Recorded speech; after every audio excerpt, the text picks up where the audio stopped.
हाँ जी बेटा, तो पोजीशन वैक्टर फॉर्म तो बाद ਹੁਣ ਅਸੀਂ ਇੱਕ ਡਿਸਕਸ ਕਰਾਂਗੇ। ਕਾਫੀ ਇੰਪੋਰਟੈਂਟ ਫਾਰਮ ਹੈ ਜਿਸ ਨੂੰ ਬੋਲਦੇ ਨੇ ਸੁਪਰਪੋਜੀਸ਼ਨ ਪ੍ਰਿੰਸੀਪਲ।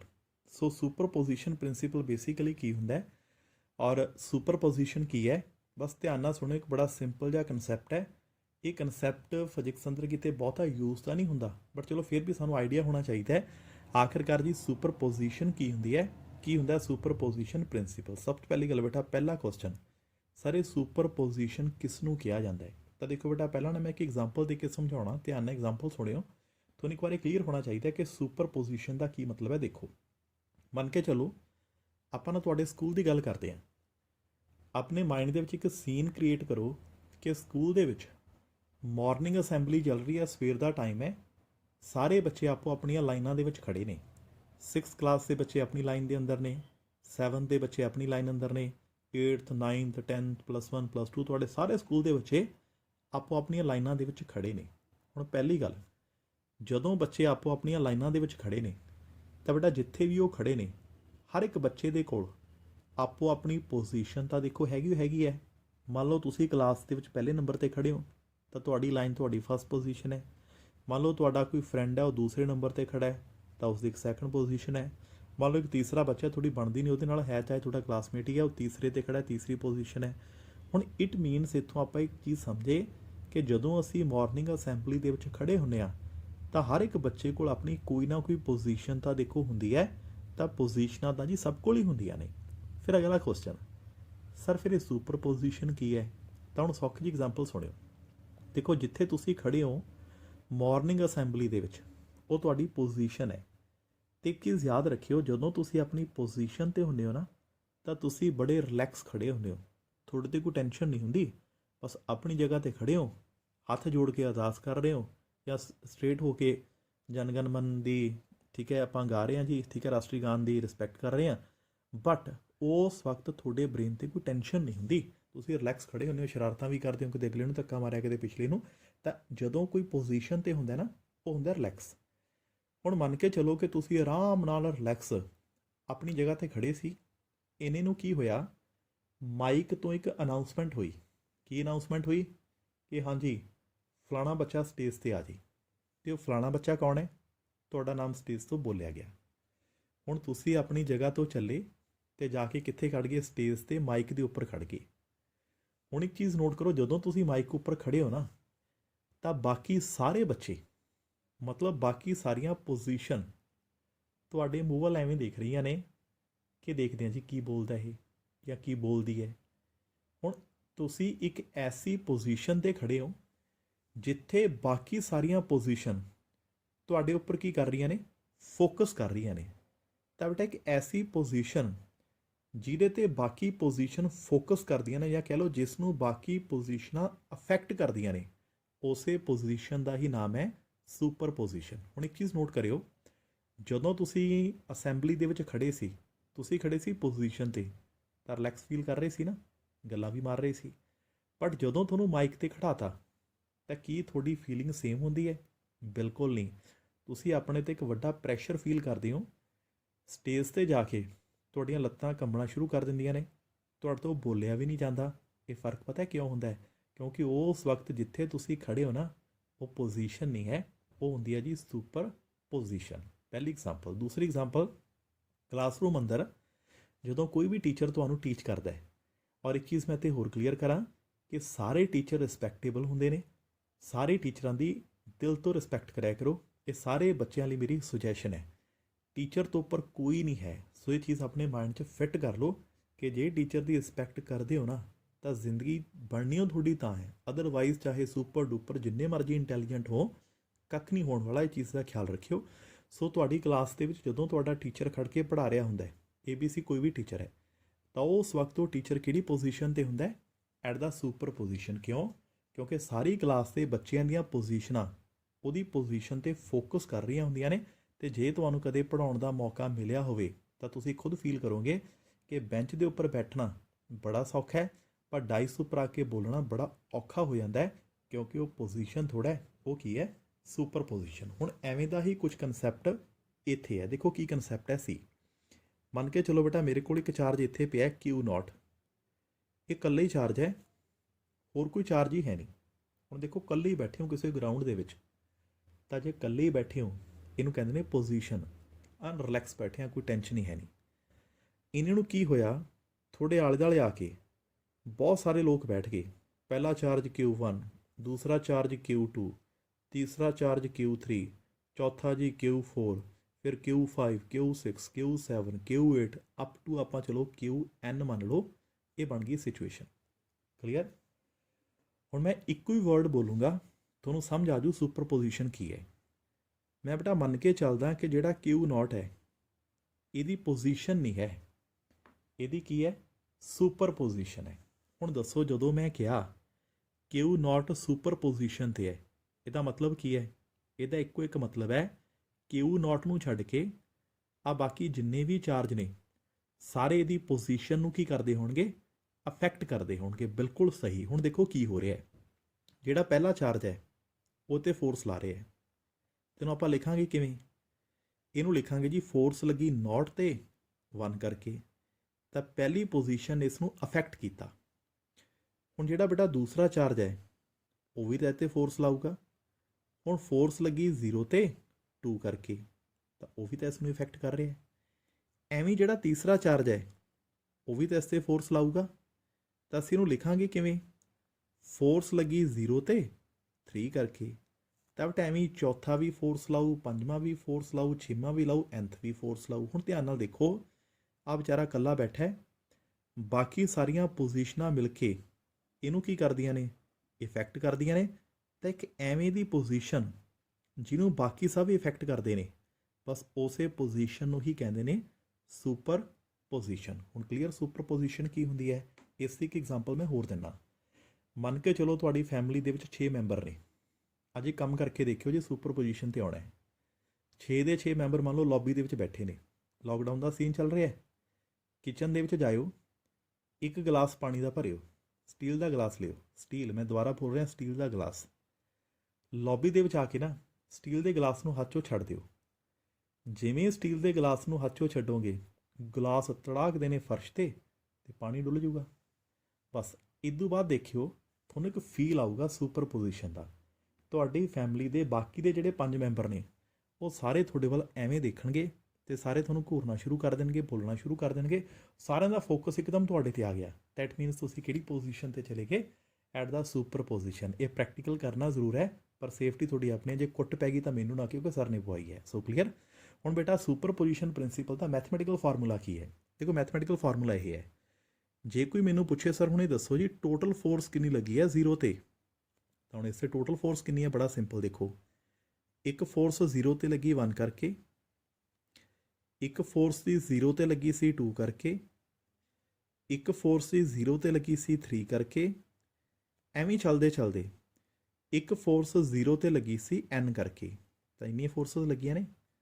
ਹੁਣ ਸਾਨੂੰ ਪੁੱਛਿਆ ਟੋਟਲ, ਤਾਂ ਟੋਟਲ ਫੋਰਸ ਪਤਾ ਕਿੰਨੀ ਹੈ?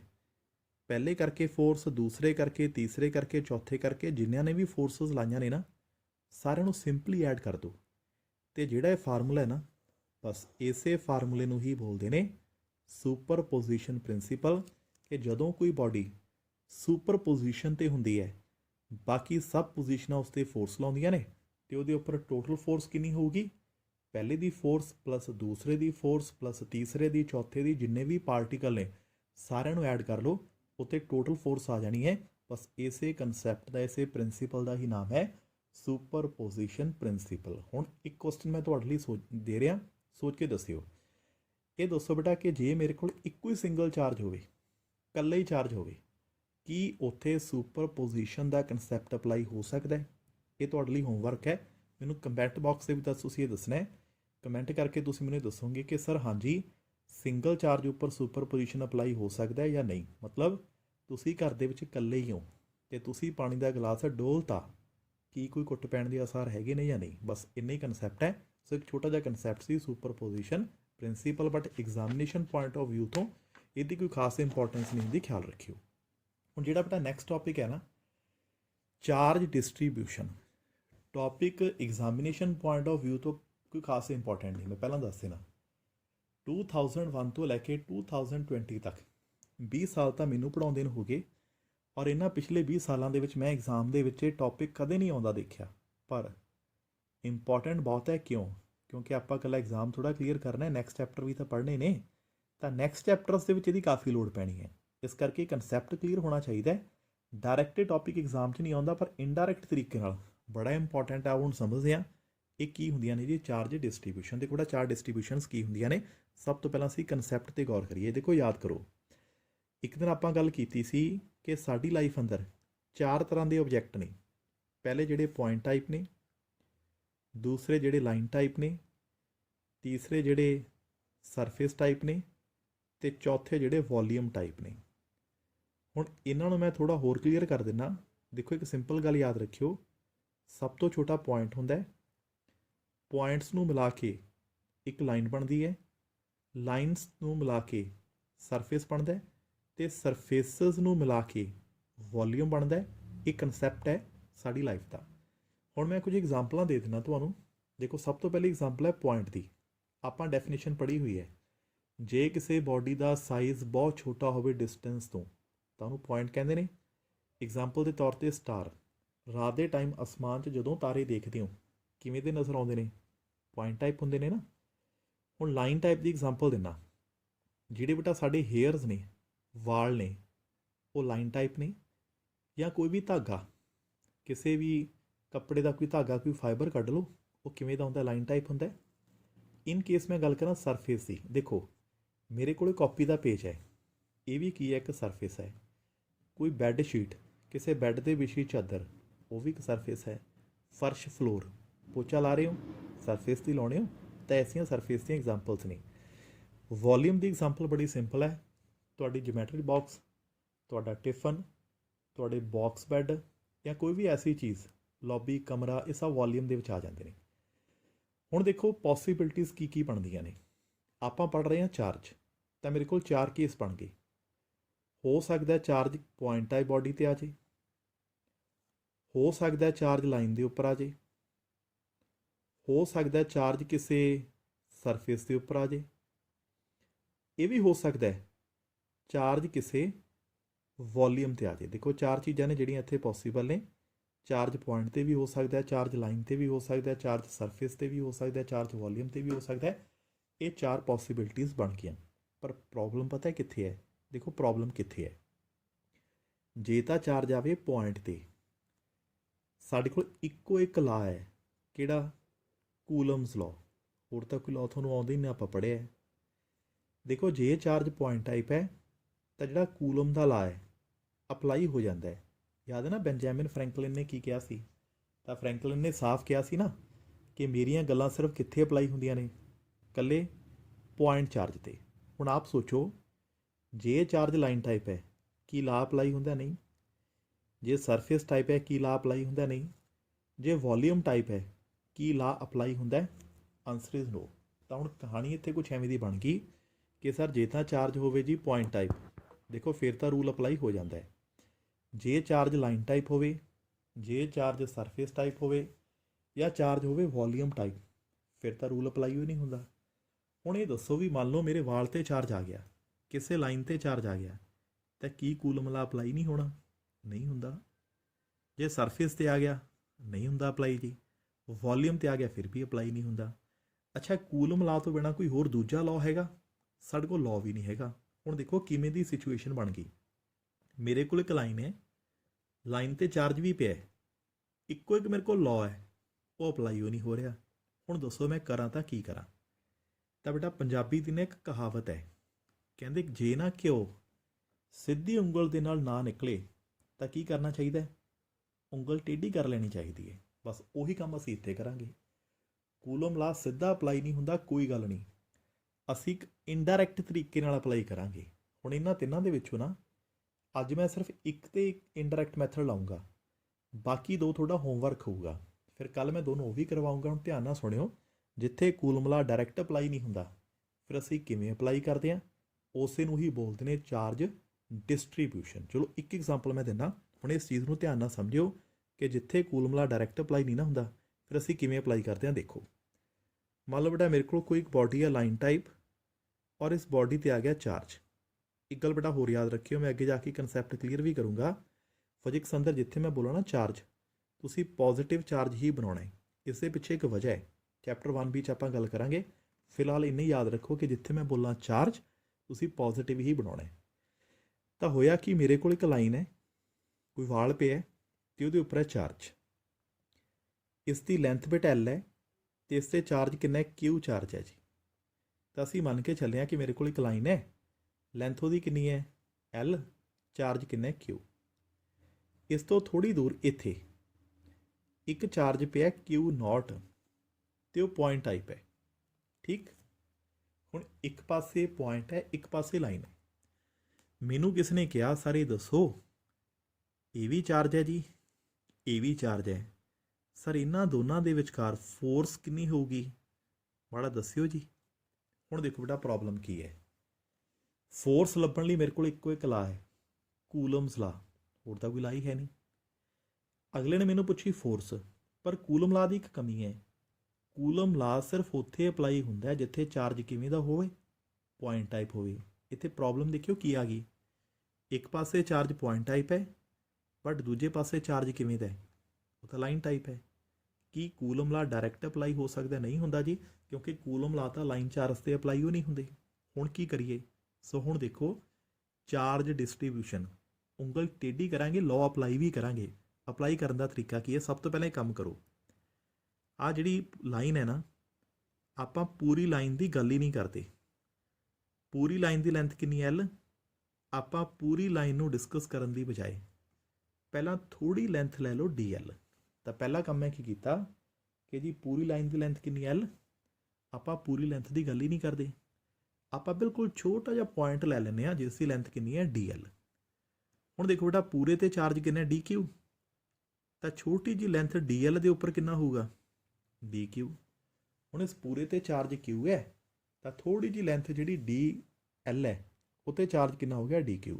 ਹੁਣ ਗੌਰ ਕਰਿਓ, ਇੱਕ ਪਾਸੇ ਕੀ ਹੈ Q0, ਇੱਕ ਪਾਸੇ ਕੀ ਹੈ DQ। ਇਹ ਜਿਹੜੇ ਦੋਨੋਂ ਦੇ ਦੋਨੋਂ ਚਾਰਜ ਨੇ ਇਹ ਪੁਆਇੰਟ ਟਾਈਪ ਨੇ, ਕਿਉਂਕਿ ਇਹ ਤਾਂ ਦੋਨੋਂ ਛੋਟੇ ਨੇ। ਹੁਣ ਦੱਸੋ ਜੇ ਪੁਆਇੰਟ ਟਾਈਪ ਨੇ ਕੀ ਇਹਨਾਂ 'ਤੇ ਰੂਲ ਅਪਲਾਈ ਹੋ ਸਕਦਾ ਹੈ, ਯੈਸ। ਤਾਂ ਅਸੀਂ ਕੂਲਮ ਲਾ ਇਸ 'ਤੇ ਹੀ ਅਪਲਾਈ ਕਰਦੇ ਹਾਂ। ਦੇਖੋ ਕਿਵੇਂ, ਕੂਲਮ ਲਾ ਕੀ ਹੁੰਦਾ ਹੈ ਕਿ ਫੋਰਸ ਕਿਹਦੇ ਇਕੁਅਲ ਹੈ, 1/4 ਪਾਈ ਐਪਸਾਈਲਨ ਨੋਟ। ਫਸਟ ਚਾਰਜ Q0 ਹੈ, second charge DQ point type ਹੈ, ਅਤੇ ਉਹਨਾਂ ਦੇ ਵਿਚਕਾਰ ਜੋ ਵੀ ਡਿਸਟੈਂਸ ਆ ਉਹਦਾ ਸਕੇਅਰ, ਮੰਨ ਲਓ ਬੇਟਾ ਡਿਸਟੈਂਸ ਕਿੰਨਾ ਹੈ R ਹੈ ਜੀ। ਸੋ ਹੁਣ ਧਿਆਨ ਨਾਲ ਦੇਖੋ, ਮੈਂ ਕੁਛ ਨਹੀਂ ਕੀਤਾ, ਇੱਕ ਪਾਸੇ ਚਾਰਜ Q0, ਇੱਕ ਪਾਸੇ ਚਾਰਜ DQ, ਅਤੇ ਉਹਨਾਂ ਦੇ ਉੱਪਰ ਮੈਂ ਕੂਲਮ ਲਾ ਅਪਲਾਈ ਕਰਤਾ। ਚਲੋ ਪੁਆਇੰਟ 'ਤੇ ਤਾਂ ਅਪਲਾਈ ਹੁੰਦੇ ਹੀ ਹੁੰਦੇ ਆ ਨਾ, ਇਹ ਤਾਂ ਕਲੀਅਰ। ਹੁਣ ਅਗਲੀ ਗੱਲ ਬੇਟਾ, ਇੱਥੇ ਸਾਈਡ ਦੇ ਉੱਪਰ ਦੇਖਿਓ ਇੱਕ ਕਨਸੈਪਟ, ਪੂਰੀ ਲੈਂਥ ਕਿੰਨੀ ਹੈ L, ਅੱਛਾ ਪੂਰੀ ਲੈਂਥ 'ਤੇ ਕਿੰਨਾ ਚਾਰਜ ਹੈ Q। ਦੇਖੋ ਐਵੇਂ ਹੀ ਹੈ ਨਾ, ਲੈਂਥ L ਹੈ, ਚਾਰਜ ਕਿੰਨਾ Q।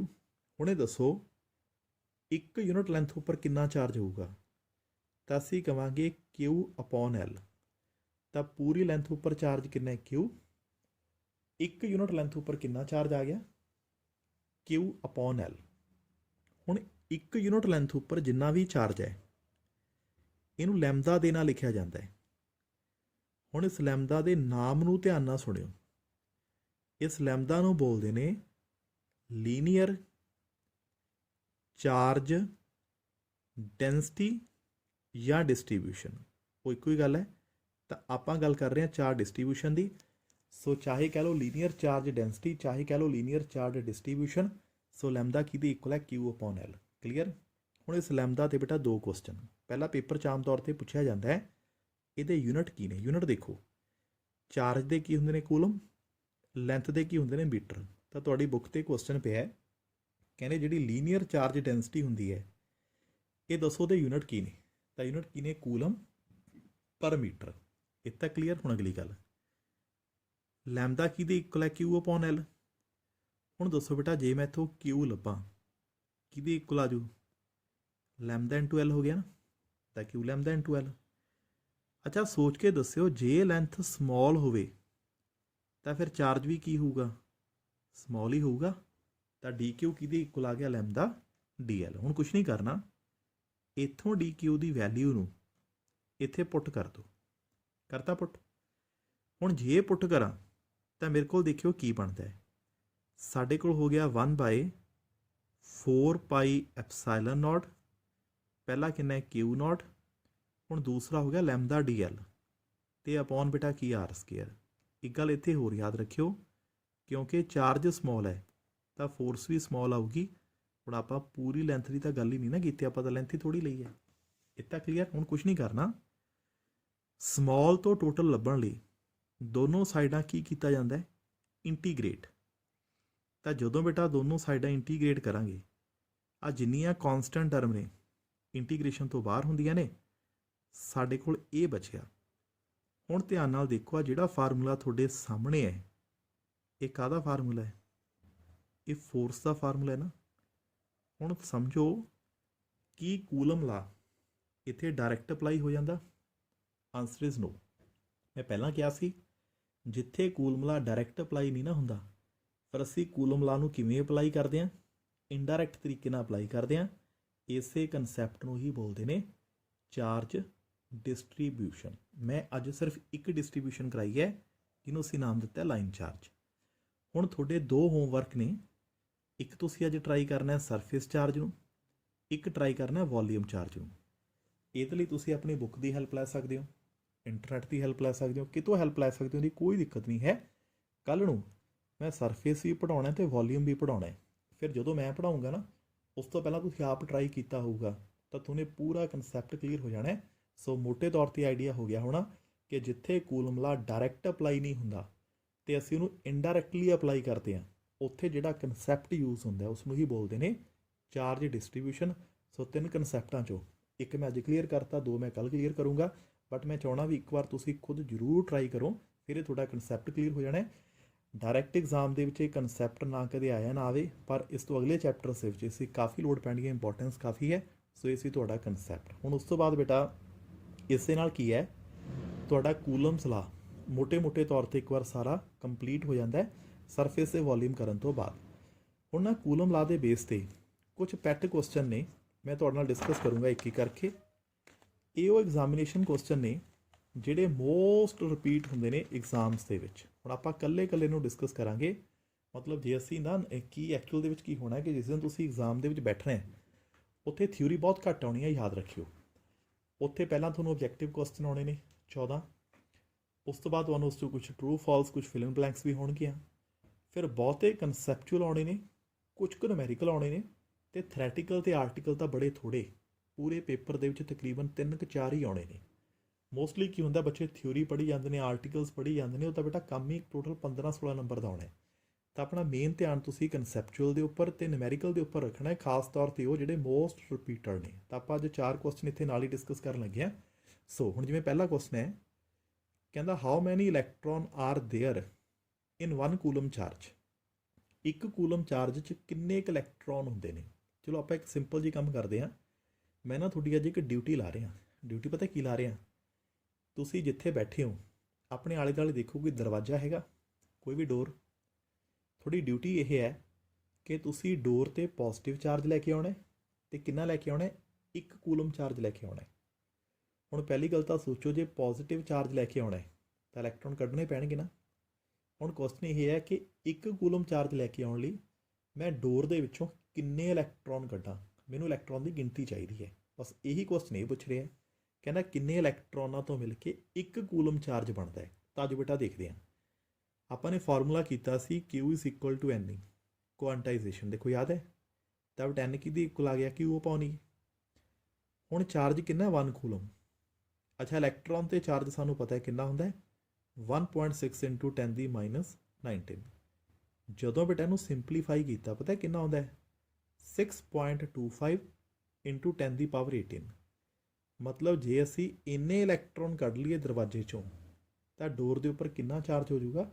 1 ਕੂਲਮ। ਹੁਣ ਸੋਚ ਕੇ ਦੇਖੋ, 1 ਕੂਲਮ ਚਾਰਜ ਬਹੁਤ ਛੋਟਾ ਚਾਰਜ ਹੈ ਕਿ ਵੱਡਾ ਚਾਰਜ ਹੈ? ਤਾਂ ਆਨਸਰ ਆਊਗਾ ਜੀ ਬਹੁਤ ਵੱਡਾ ਚਾਰਜ ਹੈ। ਦੇਖੋ ਕਿਵੇਂ, ਤੁਸੀਂ ਦਰਵਾਜ਼ੇ ਦੇ ਨੇੜੇ ਜਾਓ, 1 ਇਲੈਕਟ੍ਰੋਨ ਸੌਖੇ ਨਿਕਲ ਜਾਣਾ ਹੈ। ਕਿਵੇਂ? ਰਬਿੰਗ ਕਰਕੇ। ਦੂਜਾ ਇਲੈਕਟ੍ਰੋਨ ਬੜਾ ਔਖਾ ਨਿਕਲੂਗਾ, ਕਿਉਂਕਿ ਫਸਟ ਆਇਓਨਾਈਜੇਸ਼ਨ એનર્ਜੀ ਘੱਟ ਹੁੰਦੀ ਹੈ, ਸੈਕਿੰਡ ਤਾਂ ਜ਼ਿਆਦਾ ਹੁੰਦੀ ਹੈ। ਤੀਜਾ ਇਲੈਕਟ੍ਰੋਨ ਤਾਂ ਨਿਕਲਣਾ ਹੀ ਨਹੀਂ। ਹੁਣ ਜਦੋਂ ਤੁਹਾਡੇ ਤੋਂ 3 ਇਲੈਕਟ੍ਰੋਨ ਨਹੀਂ ਨਿਕਲਦੇ, ਇੰਨੇ ਇਲੈਕਟ੍ਰੋਨ ਕੱਢ ਲਓਗੇ? ਨੋ। ਇਹਦਾ ਮਤਲਬ 1 ਕੂਲਮ ਕਹਿਣ ਦੀਆਂ ਗੱਲਾਂ ਨੇ, ਬਹੁਤ ਵੱਡਾ ਚਾਰਜ ਹੁੰਦਾ 1 ਕੂਲਮ, ਯਾਦ ਰੱਖਿਓ। ਦੂਜੀ ਗੱਲ, ਅੱਛਾ ਵੈਲਿਊ ਕਿੰਨੀ ਹੈ?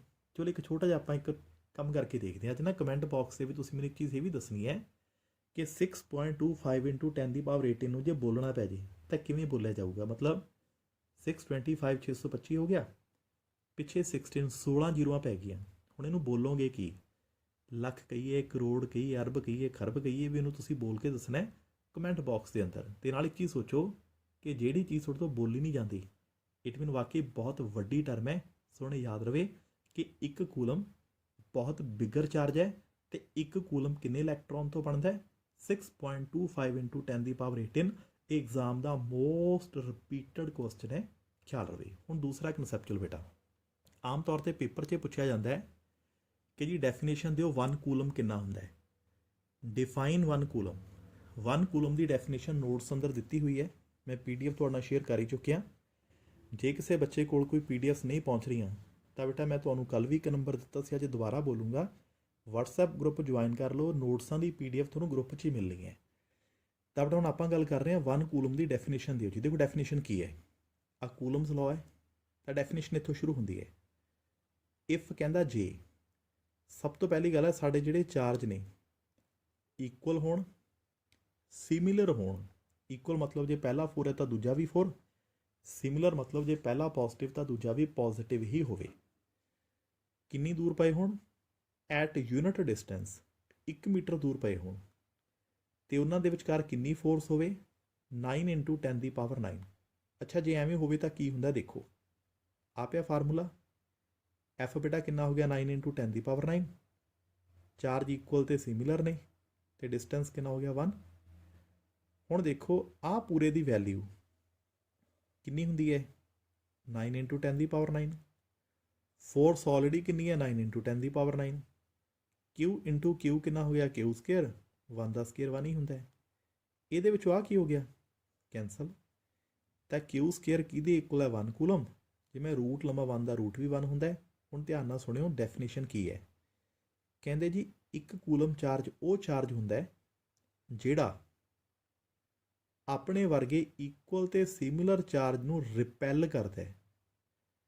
ਜਦੋਂ 1 ਮੀਟਰ ਦੂਰ ਪਿਆ ਹੁੰਦਾ ਹੈ, ਕਿੰਨੀ ਫੋਰਸ ਨਾਲ? 9 × 10⁻9 ਨਿਊਟਨ ਦੀ ਫੋਰਸ ਨਾਲ। ਤਾਂ 1 ਕੂਲਮ ਚਾਰਜ ਉਹ ਚਾਰਜ ਹੁੰਦੇ ਨੇ ਜਿਹੜੇ ਆਪਣੇ ਵਰਗੇ ਇਕੁਅਲ ਤੇ ਸਿਮਿਲਰ ਚਾਰਜ ਨੂੰ ਰਿਪੈਲ ਕਰਦੇ ਨੇ ਜਦੋਂ ਉਹ 1 ਮੀਟਰ ਦੂਰ ਪਿਆ ਹੁੰਦਾ। ਕਿੰਨੀ ਫੋਰਸ ਨਾਲ? 9 × 10⁻9 ਨਿਊਟਨ ਦੀ ਫੋਰਸ ਨਾਲ। ਜੋ ਬੇਟਾ ਮੈਂ ਬੋਲ ਰਿਹਾ ਇਹੀ 1 ਕੂਲਮ ਦੀ ਡੈਫੀਨੇਸ਼ਨ ਹੈ। ਨੋਟਸ ਅੰਦਰ ਡੈਫੀਨੇਸ਼ਨ ਆਲਰੇਡੀ ਪਈ ਹੈ, ਇਹ ਵੀ ਐਗਜ਼ਾਮ ਦੇ ਵਿੱਚ ਕਾਫੀ ਵਾਰ ਆ ਚੁੱਕਿਆ ਹੈ। ਹੁਣ ਇੱਕ ਥਰਡ ਕੁਐਸਚਨ ਹੈ, ਮੋਸਟ ਇੰਪੋਰਟੈਂਟ ਤੇ ਰਿਪੀਟਡ ਕੁਐਸਚਨ। ਕਹਿੰਦਾ give differences between charge and mass. ਇੱਕ ਤਾਂ ਜੀ ਚਾਰਜ ਹੈ, +2 ਸਾਰੀ 'ਚ ਚਾਰਜ ਹੀ ਪੜ੍ਹਨਾ ਹੈ। ਇੱਕ ਹੈ ਮਾਸ, ਤੇ +1 ਸਾਰੀ 'ਚ ਆਪਾਂ ਨੇ ਮਾਸ ਹੀ ਪੜ੍ਹਿਆ। ਬਸ ਹੁਣ ਆਪਾਂ ਨੇ ਫਰਕ ਦੇਖਣਾ ਵੀ ਇਹਨਾਂ ਦੋਨਾਂ 'ਚ ਕੀ ਫਰਕ ਹੈ। ਤਾਂ ਬੇਟਾ ਥੋੜ੍ਹੇ ਜਿਹੇ ਡਿਫਰੈਂਸਸ ਨੇ, ਮੈਂ 5 ਡਿਫਰੈਂਸ ਇੱਥੇ ਲਿਖੇ ਨੇ, ਹੋਰ ਵੀ ਬਹੁਤ ਨੇ, ਤੁਸੀਂ ਕੋਈ 4 ਯਾਦ ਰੱਖਣੇ ਨੇ, ਐਨੀ 4। ਹੁਣ ਦੇਖੋ ਕਿਹੜੇ ਕਿਹੜੇ ਡਿਫਰੈਂਸਸ ਨੇ। ਸੀ ਸਭ ਤੋਂ ਪਹਿਲਾਂ ਚਾਰਜ ਉੱਪਰ ਆਓ। ਚਾਰਜ ਪੋਜ਼ਿਟਿਵ ਵੀ ਹੋ ਸਕਦਾ ਹੈ, ਨੈਗੇਟਿਵ ਵੀ ਹੋ ਸਕਦਾ ਹੈ, ਜ਼ੀਰੋ ਵੀ ਹੋ ਸਕਦਾ ਹੈ। ਦੇਖੋ ਪਹਿਲੀ ਗੱਲ ਤਾਂ ਯਾਦ ਰੱਖਿਓ, ਚਾਰਜ ਪੋਜ਼ਿਟਿਵ ਵੀ ਹੁੰਦੇ ਨੇ ਜਿਵੇਂ ਪ੍ਰੋਟੋਨ 'ਤੇ, ਚਾਰਜ ਨੈਗੇਟਿਵ ਵੀ ਹੁੰਦੇ ਨੇ ਜਿਵੇਂ ਇਲੈਕਟ੍ਰੋਨ 'ਤੇ, ਚਾਰਜ ਜ਼ੀਰੋ ਵੀ ਹੁੰਦੇ ਨੇ ਜਿਵੇਂ ਨਿਊਟਰੋਨ 'ਤੇ। ਬਟ ਜਿਹੜਾ ਮਾਸ ਹੈ ਨਾ, ਇਹ ਕਦੇ ਜ਼ੀਰੋ ਨਹੀਂ ਹੁੰਦਾ, ਕਦੇ ਨੈਗੇਟਿਵ ਨਹੀਂ ਹੁੰਦਾ, ਆਲਵੇਜ਼ ਪੋਜ਼ਿਟਿਵ। ਹੁਣ ਤੁਸੀਂ ਆਪਣੇ ਵੱਲ ਦੇਖੋ, ਤੁਹਾਡੀ ਬਾਡੀ ਦਾ ਮਾਸ ਪੋਜ਼ਿਟਿਵ ਹੀ ਹੈ। ਕਦੇ ਸੁਣਿਆ ਵੀ ਮੇਰਾ ਫਲਾਣਾ ਫਰੈਂਡ ਹੈ ਜੀ ਉਹਦਾ ਮਾਸ ਹੈ 0, ਮੇਰੀ ਫਲਾਣੀ ਫਰੈਂਡ ਹੈ ਜੀ ਉਹਦਾ ਮਾਸ ਹੈ ਨੈਗੇਟਿਵ 'ਚ? ਕਦੇ ਵੀ ਨਹੀਂ ਹੁੰਦਾ। ਸੋ ਪਹਿਲਾ ਡਿਫਰੈਂਸ ਇਹ ਹੈ, ਚਾਰਜ ਪੋਜ਼ਿਟਿਵ ਨੈਗੇਟਿਵ ਜ਼ੀਰੋ ਕੁਝ ਵੀ ਹੋ ਸਕਦੇ ਨੇ, ਬਟ ਮਾਸ ਹਮੇਸ਼ਾ ਕੀ ਹੈ? ਪੋਜ਼ਿਟਿਵ। ਦੂਸਰਾ ਡਿਫਰੈਂਸ, ਜਿਹੜਾ ਬੇਟਾ ਚਾਰਜ ਹੈ ਇਹਦੇ ਯੂਨਿਟ ਹੁੰਦੇ ਨੇ ਕੂਲਮ, ਪਰ ਜਿਹੜਾ ਮਾਸ ਹੈ ਉਹਦੇ ਯੂਨਿਟ ਨੇ ਕਿਲੋਗ੍ਰਾਮ। ਇੱਥੇ ਮੈਂ ਇੱਕ ਚੀਜ਼ ਹੋਰ ਕਲੀਅਰ ਕਰਾਂ ਕਿ ਨਾ ਤੁਹਾਡੀ ਬੁੱਕ 'ਤੇ ਜਿਹੜਾ ਕੂਲਮ ਹੈ ਇਹ 2 ਤਰੀਕੇ ਨਾਲ ਲਿਖਿਆ ਹੁੰਦਾ ਹੈ। ਹੁਣ 2 ਤਰੀਕੇ ਕਿਹੜੇ ਕਿਹੜੇ ਨੇ ਮੈਂ ਉਹ ਵੀ ਕਲੀਅਰ ਕਰ ਰਿਹਾ। ਸੋ ਇਸ ਚੀਜ਼ ਨੂੰ ਵੀ ਸਮਝਿਓ, ਨਾਲ ਹੀ ਆਪਾਂ ਕਲੀਅਰ ਕਰੀਏ। ਕਿਤੇ ਕਿਤੇ ਕੂਲਮ ਲਿਖਿਆ ਹੁੰਦਾ ਕੈਪੀਟਲ C ਦੇ ਨਾਲ, ਮਤਲਬ C ਕੈਪੀਟਲ ਪਾਇਆ ਹੁੰਦਾ ਵੱਡਾ। ਕਿਤੇ ਕਿਤੇ ਲਿਖਿਆ ਹੁੰਦਾ ਸਮਾਲ c ਦੇ ਨਾਲ। ਹੁਣ ਇੱਥੇ ਇੱਕ ਚੀਜ਼ ਯਾਦ ਰੱਖਿਓ, ਜੇ ਤਾਂ ਫਸਟ ਲੈਟਰ ਕੈਪੀਟਲ ਹੈ ਫਿਰ ਤਾਂ ਗੱਲ ਹੋ ਰਹੀ ਹੈ ਸਾਇੰਟਿਸਟ ਦੀ, ਜੇ ਪਹਿਲਾ ਲੈਟਰ ਸਮਾਲ ਹੈ ਤਾਂ ਗੱਲ ਹੋ ਰਹੀ ਹੈ ਯੂਨਿਟ ਦੀ। ਸੋ ਜਦੋਂ ਵੀ ਕਿਤੇ ਕੂਲਮ ਯੂਨਿਟ ਦੀ ਫਾਰਮ 'ਚ ਲਿਖਣਾ ਹੈ ਨਾ, ਤਾਂ ਬੇਟਾ C ਨੂੰ ਸਮੋਲ ਹੀ ਪਾਉਣਾ ਹੈ। ਹੁਣ ਚਾਰਜ ਯੂਨਿਟ ਨੇ ਕੂਲਮ, ਮਾਸ ਤੇ kg, ਦੂਜਾ ਡਿਫਰੈਂਸ ਹੋ ਗਿਆ। ਤੀਜਾ, ਯਾਦ ਕਰੋ ਪਰਸੋਂ ਆਪਾਂ ਨੇ ਪੜ੍ਹਿਆ ਸੀ ਚਾਰਜ ਕਨਜ਼ਰਵ ਹੁੰਦੇ ਨੇ। ਹੁਣ ਕੁਐਸਚਨ ਹੈ ਕਿ ਮਾਸ ਵੀ ਕਨਜ਼ਰਵ ਹੈ? Answer is no. ਇਹ ਤੀਜਾ ਡਿਫਰੈਂਸ ਹੈ ਕਿ ਜੀ ਚਾਰਜ ਕਨਜ਼ਰਵ ਹੁੰਦੇ ਨੇ ਬਟ ਮਾਸ ਕਦੇ ਵੀ ਕਨਜ਼ਰਵ ਨਹੀਂ ਹੁੰਦੇ। ਚੌਥਾ, ਆਪਾਂ ਨੇ ਪੜ੍ਹਿਆ ਸੀ ਚਾਰਜ ਕੀ ਹੈ? ਇਨਵੇਰੀਐਂਟ ਵਿਦ ਸਪੀਡ। ਇਨਵੇਰੀਐਂਟ ਮਤਲਬ ਸਪੀਡ ਦੇ ਨਾਲ ਇਹਨਾਂ ਨੂੰ ਕੋਈ ਫਰਕ ਨਹੀਂ ਪੈਂਦਾ, ਪਰ ਮਾਸ ਸਪੀਡ ਦੇ ਨਾਲ ਚੇਂਜ ਹੋ ਜਾਂਦਾ ਹੈ। ਪਰਸੋਂ ਦਾ ਲੈਕਚਰ ਚੱਕ ਕੇ ਦੇਖ ਲਓ, ਉਸ ਦੇ ਵਿੱਚ ਆਪਾਂ 3 ਮਿੰਟ ਇਸ ਟੌਪਿਕ 'ਤੇ ਗੱਲ ਕੀਤੀ ਸੀ ਕਿ ਚਾਰਜ ਨੂੰ ਸਪੀਡ ਨਾਲ ਫਰਕ ਪੈਂਦਾ ਬਟ ਮਾਸ ਨੂੰ ਸਪੀਡ ਨਾਲ ਕੋਈ ਫਰਕ ਹੀ ਨਹੀਂ ਪੈਂਦਾ। ਹੁਣ ਇੱਕ ਲਾਸਟ ਪੁਆਇੰਟ ਹੈ, ਚਾਰਜ ਕੁਆਂਟਾਈਜ਼ਡ ਹੈ। ਦੇਖੋ ਆਇਆ ਯਾਦ?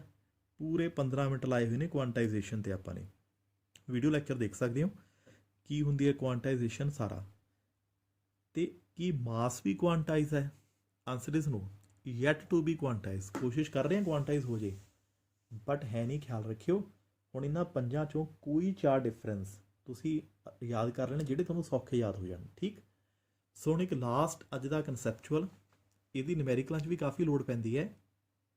ਕਹਿੰਦਾ how many joule are there in 1 MEV। M ਹੁੰਦਾ ਮੈਗਾ, EV ਹੁੰਦਾ ਇਲੈਕਟ੍ਰੋਨ ਵੋਲਟ। ਪਹਿਲੀ ਗੱਲ ਮੈਂ ਕਲੀਅਰ ਕਰਾਂ ਕਿ ਮੈਗਾ ਇਲੈਕਟ੍ਰੋਨ ਵੋਲਟ ਐਨਰਜੀ ਦੇ ਯੂਨਿਟ ਨੇ। ਹੁਣ +1 'ਚ ਆਪਾਂ ਨੇ ਐਨਰਜੀ ਵੀ ਪੜ੍ਹੀ ਹੋਈ ਹੈ। ਐਨਰਜੀ ਦੇ ਬੇਸਿਕਲ ਯੂਨਿਟ ਕੀ ਹੁੰਦੇ ਸੀ? ਜਾਊਲ। ਬਸ ਇਹ ਸਾਰੀ ਕਹਾਣੀ ਉੱਥੋਂ ਹੀ ਹੈ। ਦੇਖੋ ਕਿਵੇਂ। ਮੈਗਾ ਹੁੰਦਾ 10⁶, ਤਾਂ ਮੈਗਾ ਨੂੰ ਹਟਾ ਕੇ ਆਪਾਂ ਕਿੰਨਾ ਲਿਖਿਆ? 10⁶। ਇਲੈਕਟ੍ਰੋਨ ਵੋਲਟ ਕਿੰਨਾ ਹੁੰਦਾ ਹੈ? 1.6 × 10⁻⁻19 ਜਾਊਲ।